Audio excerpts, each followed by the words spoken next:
Start. নমস্কার, সুপ্রভাত। আমি আপনাদের প্রবীর বিশ্বাস। দেখছেন এনকে ডিজিটালের বিশেষ অনুষ্ঠান ছাল ছাড়িয়ে। প্রত্যেক মঙ্গলবার আমরা এই অনুষ্ঠানটা এনে থাকি সকালবেলা, এবং অত্যন্ত জনপ্রিয় হয়েছে। আপনাদের শুভেচ্ছা, দোয়া, ভালোবাসায় আপনাদের কাছে কৃতজ্ঞতা জানিয়ে শুরু করছি আজকের বিষয়। বাংলায় আর টপ লাগেলু চলতে দেব না। দেখুন, একদল বহিরাগত মানুষ তারা বাংলায় এসেছেন, ব্যবসা করছেন, কেউ চাকরি করছেন, সেটা ঠিক আছে, মেনে নিতে পারি। কিন্তু বাংলা ভাষার ওপর যেভাবে তারা কদর্য আক্রমণ করছেন, বাঙালি দেখলেই বাংলায় বসে যেভাবে রেড়ে করে উঠেছেন, এগুলো কিন্তু আর চলতে দেওয়া যাবে না। আর আমরা চলতে দেব না। অনেক সহ্য করেছি। বাংলার বাইরে কোথাও কোথাও বাঙালিকে এরা সম্মান করে না। বাংলার ভেতরে থেকেও বাঙালিকে অসম্মান করবে, এটা কিন্তু আর চলতে দেওয়া যাবে না। এবার কিন্তু পথে নামার সময় হয়েছে। এবার কিন্তু প্রতিরোধ গড়ে তোলার সময় হয়েছে। অনেক মেনে নিয়েছি, অনেক অন্যায়, অনেক অত্যাচার বাঙালি সহ্য করেছে। একটা ইন্টারভিউ দেখছিলাম, সেখানে একজন অবাঙালি ব্যবসায়ী বলছে, আমরা না থাকলে ব্যবসা বন্ধ হয়ে যাবে। আমার খুব কান মুলে দিতে ইচ্ছে করে এইসব লোকেদের। তোমরা যখন ছিলে না, বা তোরা যখন ছিলিস না, তখন বাংলায় ব্যবসা হতো না? বাঙালি সুমাত্রা, বর্ণীয় এইসব জায়গায় গিয়ে ব্যবসা করেছে, জাহাজ নিয়ে গিয়ে ব্যবসা করেছে। বাঙালি মোটেও ব্যবসা বিমুখ জাতি না। আজকে তোরা না থাকলে আমরা ঠিক আমাদেরটা বুঝে নিতে পারবো। কিন্তু যেভাবে বাঙালির ওপর কদর্যভাবে আক্রমণ হচ্ছে, ট্রেনে, বাসে, মেট্রোতে, সর্বত্র, আর কতদিন সহ্য করব? নিজের দেশে আমাদের ছেলেরা যখন কাজ করতে যাচ্ছে তাদের পিটিয়ে তাড়াচ্ছে, আর আমরা এখানে তাদের জামাই আদর করে রাখবো? রাজনৈতিক দলগুলো কে কি বললো তাতে কিচ্ছু এসে যায় না। এবার কিন্তু বাঙালির ঘুম ভেঙেছে, বাঙালি কিন্তু জেগে উঠেছে। বাঙালি কিন্তু বিভিন্ন জায়গায় প্রতিরোধ শুরু করেছে। এটা কিন্তু একটা ধ্বংসাত্মক দিকে নিয়ে যাচ্ছে বাংলাকে। আমরা চাই না যে প্রতিরোধের নামে কোথাও মার পিট, দাঙ্গা ইত্যাদি হোক। আমরা চাই যারা বাংলায় এসেছে তারা বাংলায় থাকুক, বাংলাকে ভালোবাসুক, বাংলা ভাষাকে সম্মান করুক, বাঙালিকে সম্মান করুক। কিন্তু সেটা না করে তারা বাঙালির সংস্কৃতির ওপরে চড়াও হতে চাইছে, বাংলা ভাষার উপর চড়াও হতে চাইছে। পরিষ্কার বলছে হিন্দি বলবো, হিন্দি ছাড়া বাংলা বলবো না। কেন? কিসের জমিদারি? বাংলায় থাকতে হলে বাংলা বলতে হবে, বাংলায় থাকতে হলে বাঙালির মতন করে চলতে হবে। যারা এটা মেনে নিয়েছে তাদের আমরা কিন্তু বুকে জড়িয়ে ধরতে পারি। কিন্তু যারা আমার ভাষার ওপরে, যারা আমার সংস্কৃতির ওপরে আঘাত আনার চেষ্টা করবে, তাদের বাঙালি ছেড়ে কথা বলবে? বাঙালি কিন্তু এই ভারতবর্ষ থেকে ইংরেজ তাড়ানোর প্রধান কারিগর। এই দেশেরই একজন নায়ক নেতাজি সুভাষচন্দ্র, তিনি কিন্তু বাঙালি ছিলেন। স্বামী বিবেকানন্দ হিন্দু ধর্মের প্রথম সারা বিশ্বে যিনি প্রচার করেন, তিনি বাঙালি ছিলেন। এগুলো মনে রাখতে হবে। একাধিক নোবেল আমরা নিয়ে এসেছি, দেশের মুখ উজ্জ্বল করেছি। আজকে বাঙালিকেই বাংলাদেশি বলে পাঠিয়ে দেওয়া হবে বাংলাদেশে, মেরে ধরে তাড়িয়ে দেওয়া হবে তাদের রাজ্য থেকে। তারা যদি তাদের রাজ্যে আমাদের মারধর করে, আমরা কি এখানে তাদের জামাই আদর করে পুষবো? আর নয়, আর নয়। Enough is enough. আর এটা মেনে নেওয়া যাবে না। ওখানে যদি কোনো বাঙালি ভাই মার খায়, এখানে যদি কোনো অবাঙালি বহিরাগত মার খায়, তার দায়িত্ব অবাঙালিকেই নিতে হবে, নিতেই হবে।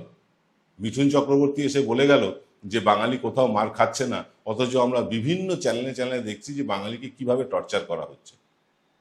গুড়িয়ে দেওয়া হচ্ছে বাঙালির বাড়ি, জলের লাইন কেটে দেওয়া হচ্ছে, ইলেকট্রিসিটি কেটে দেওয়া হচ্ছে, তারপরেও বাঙালির ওপর অত্যাচার হচ্ছে না? যারা বহিরাগত বিদেশ থেকে এসছে বাঙালি, অর্থাৎ বাংলাদেশের বাঙালি যারা, তাদেরকে তাড়িয়ে দিক, তাদেরকে যা খুশি করুক, আমাদের কিছু বলার নেই।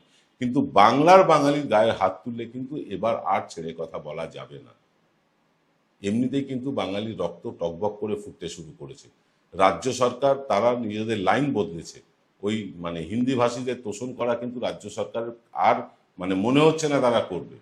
এবার বাঙালির দিকে তাকাতেই হবে। আমরা বারবার বলছি, 85% অন্তত বাঙালির সব ক্ষেত্রে, শুধু শিক্ষা চাকরি না, সব ক্ষেত্রে বাঙালির সংরক্ষণ দিতে হবে সরকারকে। এই দাবি ওঠাতে হবে মানুষকে। যারা ভোট চাইতে আসবে তাদেরকে বলতে হবে যে আমাকে কি এই সংরক্ষণ দেওয়া হবে আমার জাতিকে? তবে আমরা ভোট দেবো, নয়তো দেব না। মানুষ জেগে উঠলে সকলকেই নড়ে চড়ে বসতে হয়। দেখছেন না মোদী সরকার কেমন নড়ে চড়ে বসেছে? এই এসআইআর নিয়ে বসতে বাধ্য হয়েছে তারা। দেখেননি মোদী সরকার কৃষি বিল ফেরত নিয়ে নিয়ে ঠান্ডা ঘরে পাঠিয়ে দিয়েছে? দেখেননি এনআরসি কিভাবে ঠান্ডা ঘরে চলে গেছে? এরকম কিন্তু পশ্চিমবঙ্গ সরকারকেও দেখতে হবে। বাঙালি কিন্তু আর বরদাস্ত করতে পারছে না। জল এবার নাকের ওপর দিয়ে বইতে শুরু করেছে। এবার কিন্তু বাঙালি রুখে দাঁড়াবেই। ফিরবো একটা ছোট্ট বিরতির পর। জয়গুরু রত্নভান্ডার জ্যোতিষ সেবা। এখানে গোল্ড মেডেলিস্ট জ্যোতিষী বসেন। হাই কোয়ালিটির আসল গ্রহরত্ন সবচেয়ে কম দামে এখানে পাওয়া যায়। স্থান বেলঘড়িয়া রানী পার্ক, বটতলা, 2 নম্বর রেলগেটের নিকটে। 9681345722 এবং 9007778922। Found Kolkata's first ever sweet shop serving so unique items like Dab Malai Curry, Motichur Truffle, Gajor Borfi, Dab Kalakand, and I had to try them. শুধু তাই নয়, শক্তিগড়ের ল্যাংচা, বর্ধমানের সীতাভোগ, মালদার পোস্তকদম, বহরমপুরের ছানা বড়া, এগুলো সবকিছু খেতে হলে আর এত দূরে যেতে হবে না। সুন্দরিনী ন্যাচারালসে পেয়ে যাবে পশ্চিমবঙ্গের বিখ্যাত 10টা জেলার মিষ্টি all under the same roof. এদের বেস্ট সেলার্স কচি ডাবের শাঁস দিয়ে বানানো ডাব মালাইকারি আর কলা পাতায় মোড়া গুড়ের সন্দেশ পাতুরি আর must try. Welcome to the world of civil business. A Bengali business personality and the most successful business group, Roy Construction Group of companies now coming Sarib, West Bengal. Mr. Anup Roy, the managing director of the Roy Construction Group company, ready to serve his native land, the mother Bengal.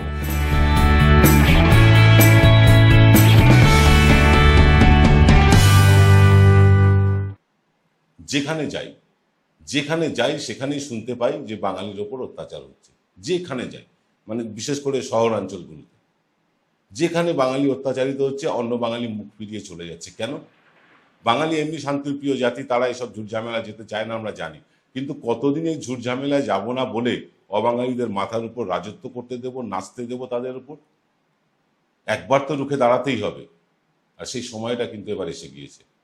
এমনি জানেন, একটি রাজনৈতিক দল, তারা মানে সমস্তটাই তার অবাঙালি সংস্কৃতিতে ভর্তি, সে থাকুক, কিন্তু সেই সংস্কৃতি আমার উপর চাপিয়ে দেওয়ার চেষ্টা কেন?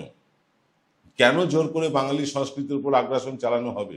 কেন ভাষার উপর আগ্রাসন চালানো হবে? কেন অন্য রাজ্যে গিয়ে বাংলা বললে তাদেরকে বাংলাদেশি তকমা দিয়ে মারধর করে জেলে ভরে বাংলাদেশে পুশব্যাক করে দেওয়া হবে? কেন? যারা জেনুইন বাংলাদেশি এদেশে আছেন অবৈধভাবে, তাদের সাথে যা খুশি করুন, তাদের ডিপোর্ট করুন, যা খুশি করুন, আমাদের কিছু বলার নেই। কিন্তু বাঙালির উপর কেন অত্যাচার হবে? যারা পশ্চিমবাংলার মানুষ, আধার কার্ড দেখাচ্ছেন, ভোটার কার্ড দেখাচ্ছেন, প্যান কার্ড দেখাচ্ছেন, রেশন কার্ড দেখাচ্ছেন, সবই দেখাচ্ছেন, তারপরেও বলে দেওয়া হচ্ছে বাংলাদেশি। কারণ নির্বাচন কমিশনের একটা তুগলকি সিদ্ধান্ত। নির্বাচন কমিশন বলছে এইগুলো নাকি কোনো পরিচয়পত্রই না দেশের নাগরিকত্বের। দেশের নাগরিকত্বের পরিচয় কি? পাসপোর্ট। পাসপোর্ট করতে গেলে কি লাগে? আধার কার্ড। সেই আধার কার্ডটা নাকি মানে নাগরিকত্বের পরিচয়ক না। যেটা দিয়ে পাসপোর্ট তৈরি হয় সেটাই নাগরিকত্বের পরিচয়ক না। বলছে জমি বাড়ির দলিল লাগবে। জমি বাড়ির দলিল করতে গেলে কি লাগে? আধার কার্ড লাগে। সেই আধার কার্ডের ভিত্তিতে জমি বাড়ির দলিল তৈরি হচ্ছে, অথচ মানে আধার কার্ডকেই ভিত্তি মানা হবে না। এরকম তুগলকি সিদ্ধান্ত কে মানে কারা নেয় আর কারা মেনে নিচ্ছে? যারা অবৈধ অনুপ্রবেশকারী তাদেরকে আপনারা এদেশে রাখুন, তাড়ান, একেবারে কিচ্ছু বলার নেই। কিন্তু বাংলা কথা বলার জন্য, শুধু বাংলা বলার জন্য বাঙালিকে মারধর করা, তাদের জেলে পুড়ে দেওয়া, তাদের রুটি রুজি কেড়ে নেওয়া কতটা সমীচীন হচ্ছে?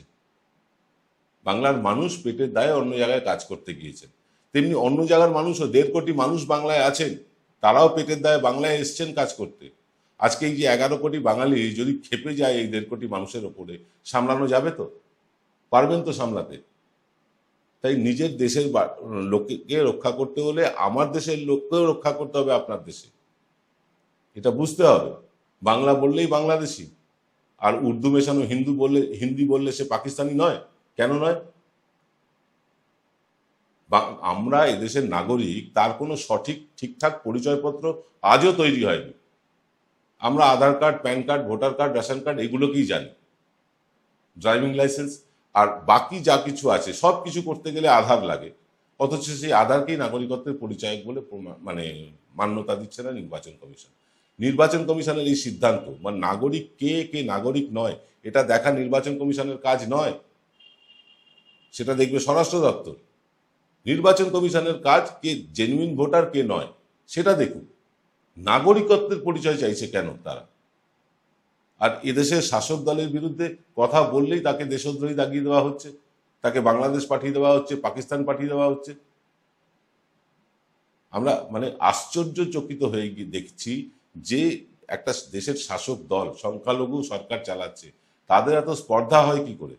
আর যারা তাদের সমর্থন করছে, এই চন্দ্রবাবু নাইডু, চিরাগ পাসোয়ান, নীতিশ কুমার, এরাও কিন্তু গদি আঁকড়ে থাকার লোভে এই দলটাকেই সমর্থন করে যাচ্ছে। কেন?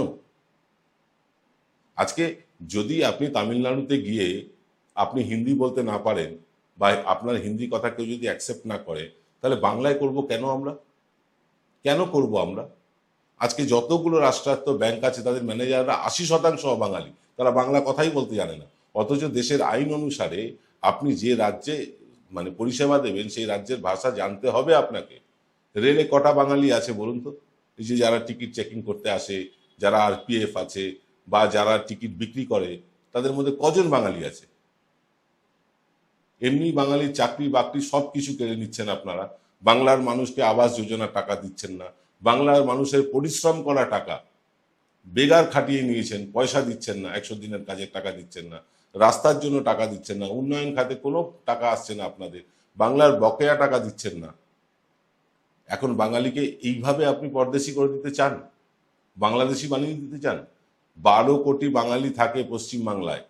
এই 12 কোটি বাঙালির কিন্তু কণ্ঠস্বরের তেজ আপনারা জানেন না, এই জোর আপনারা জানেন না। এই বাঙালি কিন্তু ভাষার জন্য প্রাণ দিয়েছে, কখনো ঢাকায়, কখনো শিলচরে। বাঙালিকে এত খাটো করে দেখার কোনো কারণ নেই, কারণ বাঙালি কিন্তু ইতিমধ্যে জেগে উঠেছে। বিভিন্ন জায়গা থেকে প্রতিরোধের খবর আসছে, বিভিন্ন জায়গা থেকে প্রতিরোধ করতে শুরু করেছে বাঙালি। আর একটা জায়গায় যদি কোনো জায়গায় কেউ প্রতিরোধ করে, আগে যেমন বাঙালি পাশ কাটিয়ে চলে যেত, এখন কিন্তু 5টা বাঙালি পাশে এসে দাঁড়াচ্ছে। আমি নিজে তার সাক্ষী। আমিও বহু জায়গায় প্রতিবাদ করে অনেক বাঙালিকে পাশে পেয়েছি। সব জায়গায় কিন্তু এটা শুরু হয়েছে। আর কত কোণঠাসা করবেন? মানুষকে যখন ঠেলতে ঠেলতে খাদের কিনারায় ঠেলে দেওয়া হয় না, তখন মানুষ সামনে এগোয়। বাঙালি এবার এগোতে শুরু করেছে। আপনাদের অবাঙালি কালচার আপনাদের মধ্যে রাখুন, আমাদের কোনো আপত্তি নেই। সেটা আমাদের উপর জোর করে চাপিয়ে দেওয়ার চেষ্টা করবেন না, আমাদের সংস্কৃতির মধ্যে ঢোকার চেষ্টা করবেন না। আমরা আপনাদের সংস্কৃতিতে মাথা গলাই না, আমাদের সংস্কৃতি তো কারোর মাথা গলাতে দেব না, একদম পরিষ্কার করে বলে রাখছি। এমনিতেই আমরা বিভিন্ন রকম আইন কানুনে কেস ফেস নিয়ে ফেসে আছি। আমাদের সাথে না হয় আরো 2টো আইনের মামলা হবে, আরো 2টো কেসে ফেসে থাকবো, আবার হয়তো কোর্টে হাজিরা দিতে হবে কোনো নতুন মামলায়। কিচ্ছু এসে যায় না, কিন্তু বাঙালির স্বাধিকার রক্ষার জন্য শেষ পর্যন্ত কথা বলে যাব। বাঙালি যদি এইভাবে বাংলাতেই অত্যাচারিত হতে শুরু করে, বা যেটা শুরু হয়েছে, এটা যদি কন্টিনিউ করেন, এই 11, 11.5 কোটি বা 12 কোটি বাঙালি এবার কিন্তু ছাল ছাড়িয়ে নেবে।